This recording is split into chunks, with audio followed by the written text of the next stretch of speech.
and then you just fold it like this. When are you planning on fishing time? Well, I'm going to talk time next Tuesday. So once you fold it like this, you get this. Then we'll read the Bible Fold it and again. play basketball No, this. next Tuesday. Oh, okay. Yes. And then God, you read up both of our schedules. and then like an airplane. Yeah, so well, it's even Thursday. Tomorrow, where you're getting another opportunity tomorrow. God, I just asked for you to And also this book. So you have your hope. So you start saying, you know what?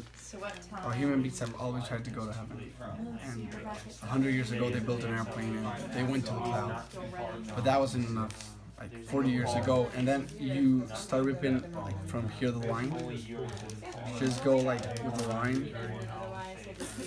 And then when you have like when you have an inch left, just put it over there. So then you open it. Say, they have created a rocket to go to the moon.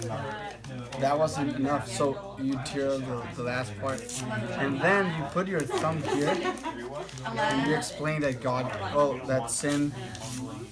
We have sin and we deserve to go to hell, but you know what? Jesus Christ died on it, and then you just. And then you explain the gospel. I have a fat cross. And that's it.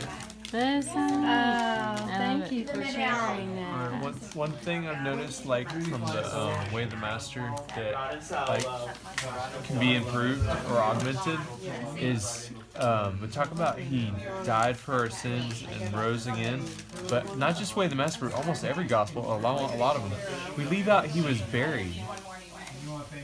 He was buried. Yeah, 1 Corinthians 15:3-4. He died for our sins, was buried, and rose again on the third day. We leave out he was buried. I didn't notice that. Yeah, I recently saw that about a couple weeks ago. Yeah. And